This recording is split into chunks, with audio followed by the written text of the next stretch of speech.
उत्तराखंड की सरोवर नगरी नैनीताल, जिसकी सुंदरता की मिसालें दी जाती हैं, अब खुद अपने अस्तित्व के लिए संघर्ष कर रही है। पहाड़ियों से घिरे इस खूबसूरत शहर को लगातार हो रहे भूस्खलनों ने हिलाकर रख दिया है। शहर के अंदर की चोटियों से लेकर झील से लगी ठंडी सड़क तक हर जगह भूस्खलन की घटनाओं ने न केवल नैनीताल के भविष्य पर सवाल खड़े किए हैं, बल्कि यहाँ के निवासियों की सुरक्षा पर भी संकट खड़ा कर दिया है। नैनीताल की 3 तरफ से घिरी पहाड़ियाँ और उनकी नींव कहे जाने वाले बलिया नाला की स्थिति दिनों-दिन बिगड़ती जा रही है। बलिया नाला दरक रहा है और इसके साथ ही नैनीताल के अस्तित्व पर भी खतरा मंडरा रहा है। बावजूद इसके प्रशासन की नजरें अनदेखी कर रही हैं और भविष्य में पर्यटन को बढ़ावा देने के नाम पर भारी निर्माण की योजनाएं बनाई जा रही हैं। सवाल ये है कि जब शहर की नींव ही कमजोर हो चुकी है, तो ऐसे में ये भारी निर्माण कैसे संभव है? प्रसिद्ध इतिहासकार और पर्यावरणविद प्रोफेसर अजय रावत बताते हैं कि नैनीताल की संवेदनशीलता को अंग्रेजों ने भांप लिया था। यही वजह थी कि उन्होंने नैनीताल को 3 जोनों में बांटा: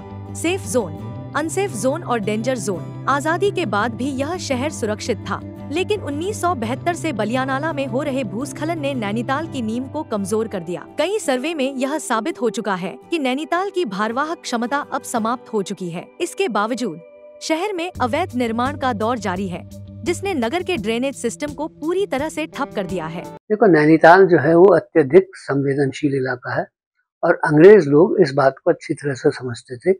इसीलिए उन्होंने नैनीताल को 3 जोन्स में बांटा था।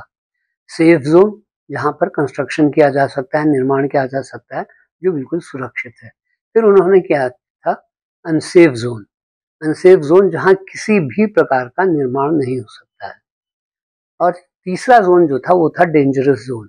डेंजरस जोन का मतलब ये था कि आप अपने रिस्क पे वहाँ पर निर्माण कर सकते हैं, लेकिन अगर कोई भी नुकसान होगा तो आपको किसी भी प्रकार का कंपनसेशन नहीं दिया जाएगा और आप अपने रिस्क पे ये काम कर रहे हैं।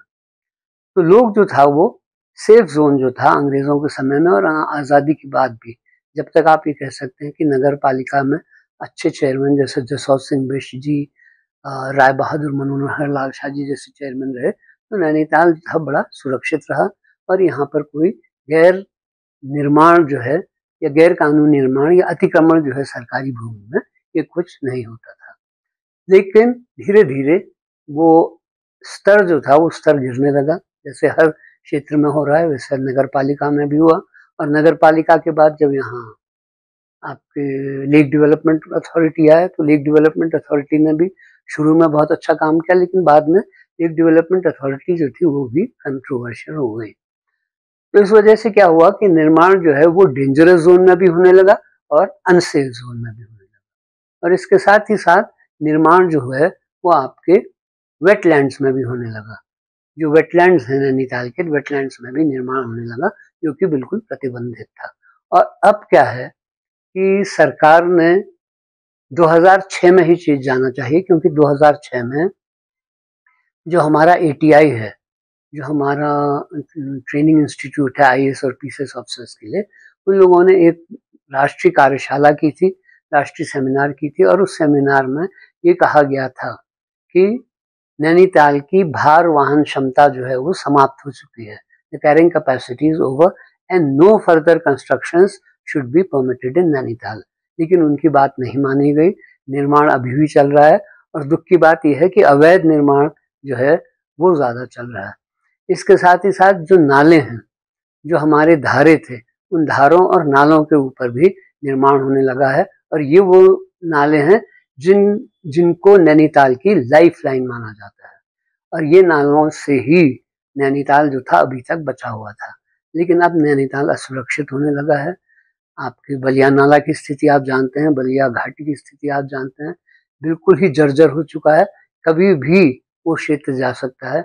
और इसी तरह से स्थिति आपके डोरथी सीट में भी होगी। डोरथी सीट में तो अभी बहुत जबरदस्त भूस्खलन आया और अब लोगों का मानना है कि वो क्षेत्र जो है वो कभी भी सुरक्षित नहीं बनाया जा सकता है। सुप्रीम कोर्ट ने भी नैनीताल के इस संकट को समझा और प्रोफेसर रावत द्वारा दायर रिट याचिका 694 ऑफ 1993 में 1995 में सुनवाई करते हुए माना था कि बलिया नाला धंस रहा है। कोर्ट ने इसके ट्रीटमेंट को युद्धस्तर पर करने का आदेश दिया था, लेकिन वर्षों बाद भी कोई स्थायी समाधान नहीं निकाला गया। प्रशासन द्वारा बलिया नाला के बगल में हनुमानगढ़ी से रानी बाग तक रोपवे चलाने की योजना बनाई जा रही है, लेकिन जिस जगह पर यह निर्माण होना है वह बेहद संवेदनशील है। हाई कोर्ट ने भी इस क्षेत्र में निर्माण पर रोक लगाई थी। इसके अलावा रूसी बाईपास से गुजरने वाला निहाल वाटर शेड भी भूस्खलन की दृष्टि से बेहद खतरनाक साबित हो रहा है। शहर में बढ़ते वाहनों का दबाव, पार्किंग निर्माण और झील के कैचमेंट इलाकों में अंधाधुंध निर्माण ने नैनीताल को खतरे में डाल दिया है।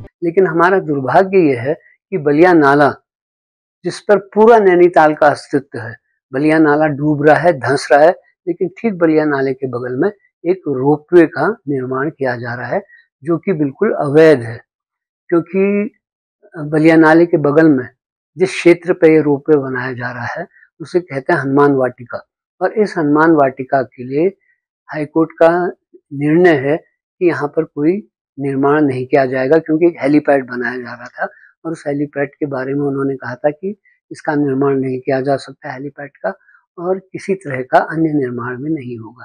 सुप्रीम कोर्ट के भी 4 ऐसे डिसीजंस हैं जिसमें उन्होंने कहा है कि कोई भी पब्लिक पार्क जो है उसका लैंड यूज पैटर्न नहीं हो सकता है, और हनुमान वाटिका जो है ये पब्लिक पार्क है और बहुत ही संवेदनशील इलाका है, धंस रहा है और बलिया नाले से जुड़ा हुआ है।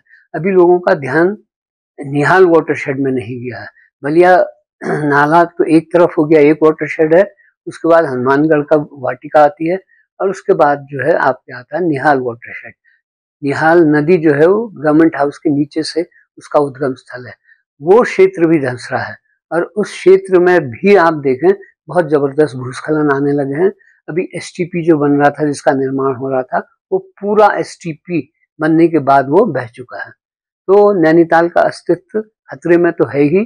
डोरोथी सीट, चार्ल्टन लॉज और ठंडी सड़क पर हुए हालिया भूस्खलन नैनीताल के लिए चेतावनी की घंटी है। यह साफ संकेत है कि अगर समय रहते इन खतरों को नहीं समझा गया तो नैनीताल को एक बड़ी आपदा का सामना करना पड़ सकता है। अगर हम इसको बचाना चाहते हैं तो एक तो हमें टूरिज्म जो है वो नियंत्रित करना होगा। जो पार्किंग का लोग हल्ला कर रहे हैं और अंधाधुंध पार्किंग बना रहे हैं और ट्रैफिक पर कोई कंट्रोल नहीं कर रहा, मुझे लगता है कि पार्किंग की अब आवश्यकता नहीं है। ज़्यादा आवश्यकता है कि जब टूरिस्ट ज़्यादा है तो उन्हें हल्द्वानी में ही रोक दिया जाए, जैसे पहले होता था। रानीखेत वाले कह देते थे कि no more tourist allowed now because all the hotels are full, लेकिन यहाँ पर तो पता नहीं कभी होटल फुल नहीं होते। और इस बार तो ये भी हुआ कि जिन लोगों के 2 कमरे के मकान हैं, उन्होंने एक कमरे में अपना पूरा सामान रख दिया और खुद रहने लगे, और दूसरा कमरा जो था उसमें वहां पर उन्होंने उसको होटल में परिवर्तित कर दिया 2-2.5 महीने के लिए। तो लोगों को लालच बहुत हो रहा है, वो ये नहीं समझ रहे हैं कि ये लालच जो है ये क्षणिक है और नैनीताल का भविष्य जो है उसको वो खतरे में डाल रहे हैं। लोकल 18 के लिए नैनीताल से तनुज पांडे की रिपोर्ट।